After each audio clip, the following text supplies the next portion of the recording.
乌克兰这个前几天用无人机去炸了俄罗斯4个或5个机场啊，说毁掉它40几架的轰炸机哈。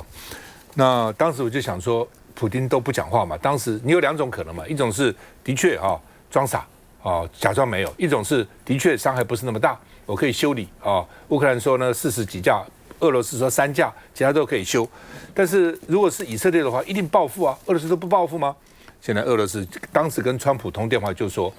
我要报复那他现在报复乌克兰了，发动毁灭性的攻击恐怕会发动毁灭性攻击，已经去炸他的第2大城的了然后彼此呢，这个都讲对方失信因为第一阶段是要彼此交换6000个尸体嘛你在我这边死6000，我在那边死6000个尸体要交换，结果呢没做到那问题是这个俄罗斯说要采取不对称的打击报复，所以呢。昨天去晚上轰炸基辅，是不是只是前奏？因为普丁说被乌克兰的蜘蛛网行动气到说呢要铲除泽伦斯基，下了这个命令，当然也不是那么容易铲除了你敌人哪里不见得知道了。那现在问题是，当时这个乌克兰是用了伪造的这个什么木屋等等，运了这个无人机用俄罗斯的这个司机运到俄罗斯的机场附近，俄罗斯司机守卫可能不会怀疑他嘛？那是不是就没有了呢？是不是还有埋伏在那个地方呢？是不是随时还会再起来呢？俄罗斯也不知道。那现在已经加强在那边查了那现在呢，他又派了无人机去袭击莫斯科，所以呢，2架飞机场临时也受到管制所以乌克兰也在攻击也没有停说白宫是很不满意乌克兰的，川普私下很恼火。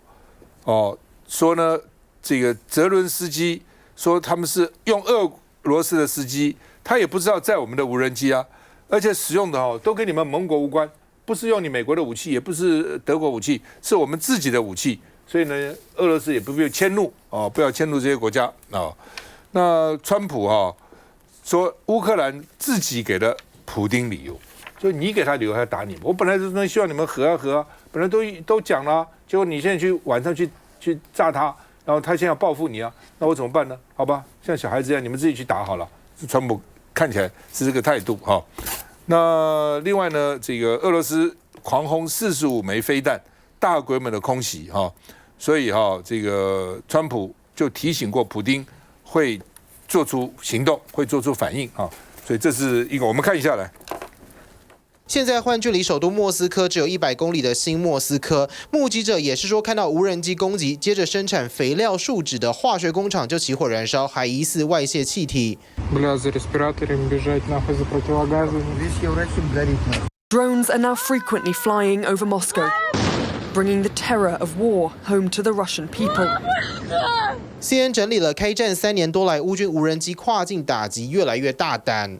In the first months, you can see the attacks are mainly along the border area. 5 months later, and the missions become more ambitious.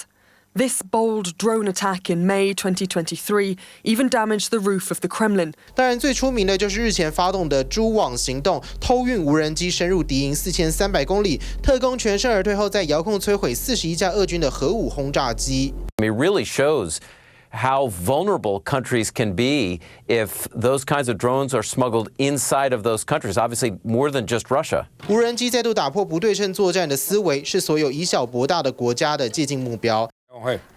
我觉得这个川普上任以来努力的在实践他在这个选举的时候提出来的相关政见但是可以看得出来，我们前面讨论非常多了就是好像没有一件事情真的如他所愿可以做好的，但是呢，他就东打打西打打这样子大家还记得他在选举的时候说，他上任之后1天之内要把俄乌战争停止但是刚刚这个赵大哥讲了，他这个看最近这个俄乌又这样你打我，我打你。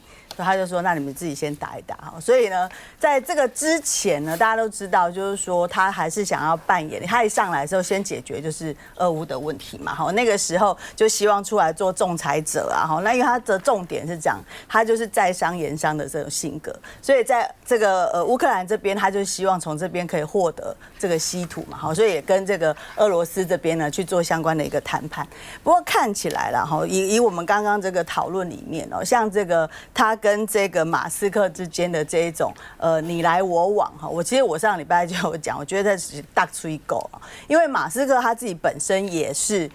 这个商人，那他跟在这个川普旁边一段时间，他也非常了解这个川普的一个个性哈，所以他浪一段时间了，他还是要回复，这样不能够对他自己的这个事业产生相关的一个影响嘛哈。所以我们在这个俄乌战争这一次啊哈，在后面可能会谈到一些有关无人机的部分，每次人家都会把这个乌克兰拿来跟台湾来做一个比较，我觉得是完全是不同的一个状况啊。如果这样比起来，当然大家会去关注乌克兰这一次用无人机的方式，好像打了很漂亮的一战。问题是，我们台湾现在的目前的准备到底有多少？查一下资料哈，就是我们自己目标希望的这个军用无人机，希望哈，就2024年到2025年，本来希望要有3200架，好自制的，但目前看起来只有1500架到2000架。那这个是不含就是外援有关美国来的这种将近1000架哈，所以这跟这个对岸的这个相关的这个军力比起来，真的还是差蛮远的。有人说台湾能不能学乌克兰比较难啊，因为乌克兰跟俄罗斯边境就是过了就是边境，那我们是个海呀，你怎么把那个飞机运过去就比较困难啊。每个国家情况不一样哈。那另外呢，现在呢这个要办兵推哈，这黄芳雄他的基金，黄芳雄做过立委哈，民进党立委或者当监委，他算蛮公正一个人了哈。那说有43颗星星参加，有2个美国的前海军上将，2个日本的海军跟空军上将。哦，所以呢，还有台湾的这个好几个上将，所以加起来有43颗星星哦。所以他们讲这是参谋总长级的兵推哦。在6月10号、6月11号要模拟中国如果在2030年打台湾，到底怎么办哦？因为有各种不同讲法，有人说是2025，不过2025已经过一半了，有2026、27，有2030，有2035，都不一定了啊。他也过一个请帖了哈。那我看了一下，这个台蛮漂亮，台海防卫兵推。那里面呢，这个分2天啊，有2天的时间，6月10号跟6月11号。但是因为我上午有广播，下午有电视主持，所以没办法去哈。那我很想参加了哈，看看他们到底怎么推的哈。那之前很多人办兵推也有啊。那政府的兵推呢，好像到最后经常都是我们赢了哦，劳共输了。那这个兵就没有什么意思嘛。你兵推要实际上，对不对？他有多少兵力，我有多少兵力，他多少飞弹，他多少战机，多少这个军舰，我有多少，然后到底怎么部署，怎么打。哦，结果到底怎样？你要去想办法弥补你的不足，而不是到最后我们都赢了。哦，最后我们都这个反共必胜，建国必成。哦，都赢了。哦，那所以这次呢，这个我们就3个上将。哦，然后呢，他们又有2个海军上将，一个空军上将，一个海军上将，日本。哦，美日都来哈。所以他们现在是说绝不会美化结果了，就是说到时候怎么结果就怎么结果了。你美化结果就没意思了，推个半天。对不对？都是你赢，那有什么意思呢？哈，所以呢，就认为说民间它的价值就是具有敲诈的效果，就是不美化，不讲你喜欢听的话了，也没拿你政府的钱嘛。好了，我们看一下。两岸关系渐趋紧张，国际社会不断示警，台海爆发军事冲突的可能性逐渐加大。如今，台北政经学院基金会就宣布，与安全中心执行长李喜明共同邀请台美日共9位退役上将、8位退役中将与专家学者，10号开始1连2天举行台海防卫兵推。主办单位表示，推演全程由管制组的李喜明与黄介正依据兵推预定的目标与想定设计管制推演进行。这次兵推设有指导组。邀请曾任行政院长、国防部长、参谋总长与国安会秘书长等长官参与指导。据了解，这场推演也会是至今具军事背景人员参演层级最高的台海兵推。好吧，他这个黄芳雄当董事长，李喜明是执行长，黄介正是中华战略协会兵棋研究会的理事长，所以他们3个联名邀请在政大公器中心明天后天2天来，这个明显怎么看？军方过去的兵推，老讲有时候真的跟事实有一点现实有点脱节了。过去你看军方的兵推上，记得舰是我们很大的一个军舰嘛，驱逐舰，还可以已经被它饱和攻击，已经沉了，然后军方可以下令说复活去打，所以这样真的反映台海真正的局势吗？并没有。所以包括甚至我们黄雄，包括那个台北政经学院民间的智库，邀请这么多美日台的所有的退役将领，这好事情。因为毕竟兵推不是国防部做国防部军方的做有一点老讲有一点揣摩上意啦，有一点不一定是反映真实的台海情况。美国的兵推也做了很多次，包括兰德智库 CSIS 过去大概前后做了20几次的一个兵推，可是比较严峻的是历年来的兵推，当然包括美军、包括日军，如果有驰援了美日台共同合作的话，包括我们这一次获胜的机会。几率是越来越小，甚至 CSIS 2023做了兵推，即使美日有协助的话，那是惨胜呢。那甚至包括 CSIS 那时候的写了一个情况上，不论是美方的军力的一个受损，日军的一个军力的一个日方的军力的受损，对台湾的冲击上，他们的用词是说经济受到重创，民生崩溃，是很严肃的哎。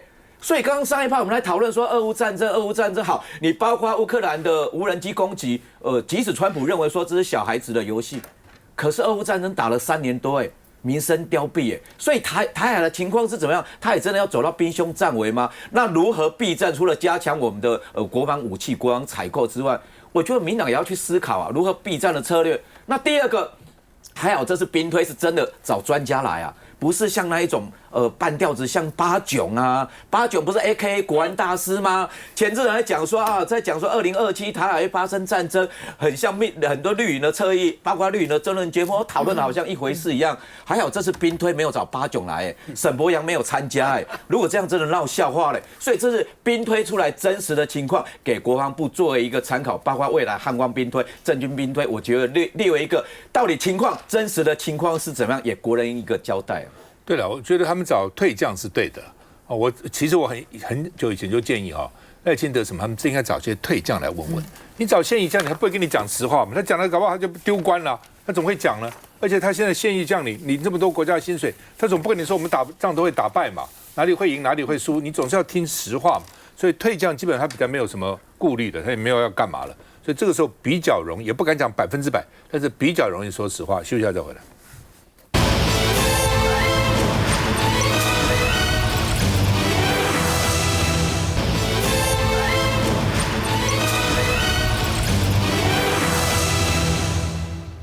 沈伯洋，他爸爸被爆了说在大陆开公司赚钱然后呢，公司是以中国台湾向大陆海关登记那当然就被人家讲了，说你每天骂别人，那你结果自己怎样呢？然后呢，可能大家会说爸爸是爸爸，儿子是儿子，也是了爸爸管不了儿子，儿子管不了爸爸。但是沈伯洋之前曾经被人家质疑在国外买房子他说是我家里资助的，那现在就问了，那家里谁资助你了？那钱哪里来呢？是不是你爸爸资助你了，还是你妈妈资助你？那如果是你爸爸资助你，你爸爸钱不是赚大陆的钱吗？那换成你的房子不等于大陆的钱间接资助你吗？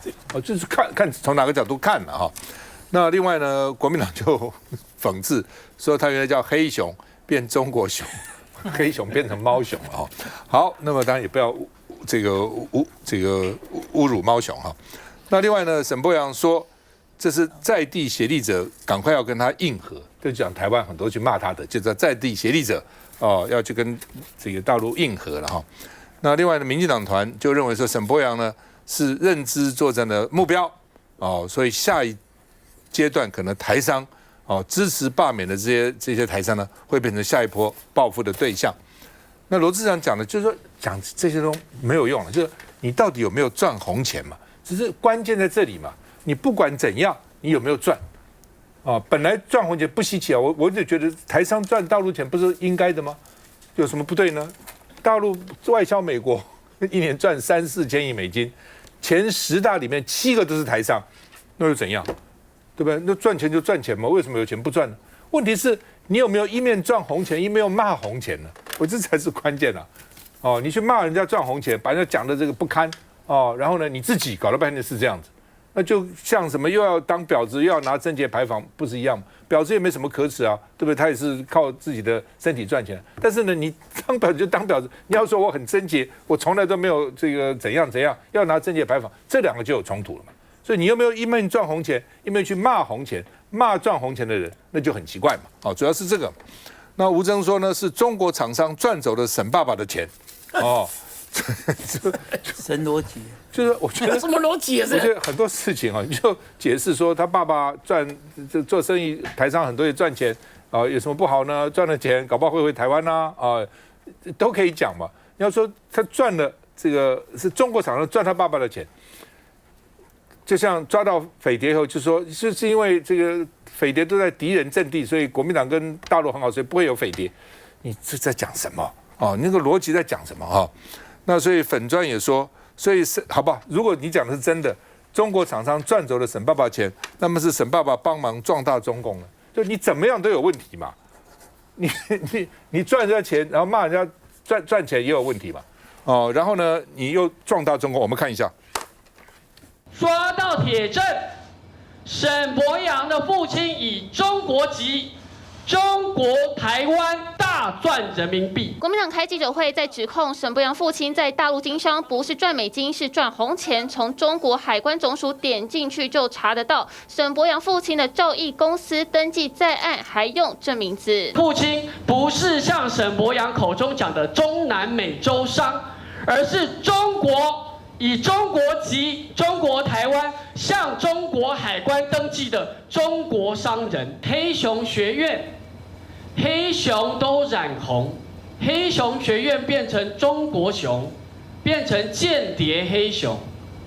台湾还有哪些民进党的人士没有国安危机？登记国家以中国台湾，质疑沈伯洋不是抗中保台吗？并质疑身为国防外交召委，这是出卖成为中共同路人吗？又开了一个抹黑我的记者会，而我们家呢，本来就是中南美的台商，在做进出口的，就国民党说发现我们有进出口的登记，这个我实在是不知道该说什么才好。第一时间赶紧澄清，博赚红钱一事也上升国安危机了吗？国安单位在报告揭露，6月3号有港媒整版挞伐，6月5号国台办更进一步要制裁沈伯洋父亲企业，认为这是典型的认知操作3阶段，更是首例两岸联手锁定攻击国会议员，直言是挑战台湾民主红线，进行反射性控制，而最终的目标制造成立管辖的法律战的延伸。让中国官方来宣布制裁。从沈伯洋讲到认知战，朝野对立显而易见。那放心，我觉得沈伯洋这件事情最有趣的是，他过去都用在大陆经商也好，可能会被大陆呢扣住，然后呢导致呢在台湾内部呢可能就会做一些认知作战，这都是他拿来作为攻击，对他来说不友善的人最重要的攻击点。所以赚红钱这件事情，我们觉得没什么。可是对沈伯洋来讲，他一向觉得是罪大恶极，而且认为那就是认知作战的来源。可是今天揭露他父亲，其实这一辈子呢，就用这个进出口贸易，然后帮助中国的产品去开拓中南美的市场，帮助中国商人来赚钱这件事情，然后接着供养沈伯洋念书，而且还在美国买房子。他现在回过头来讲说，这些攻击我的人通通都是中共同路人，我就不知道，那你以前去攻击人家台商，现在人家攻击你的时候，大家都变成了中共同路人。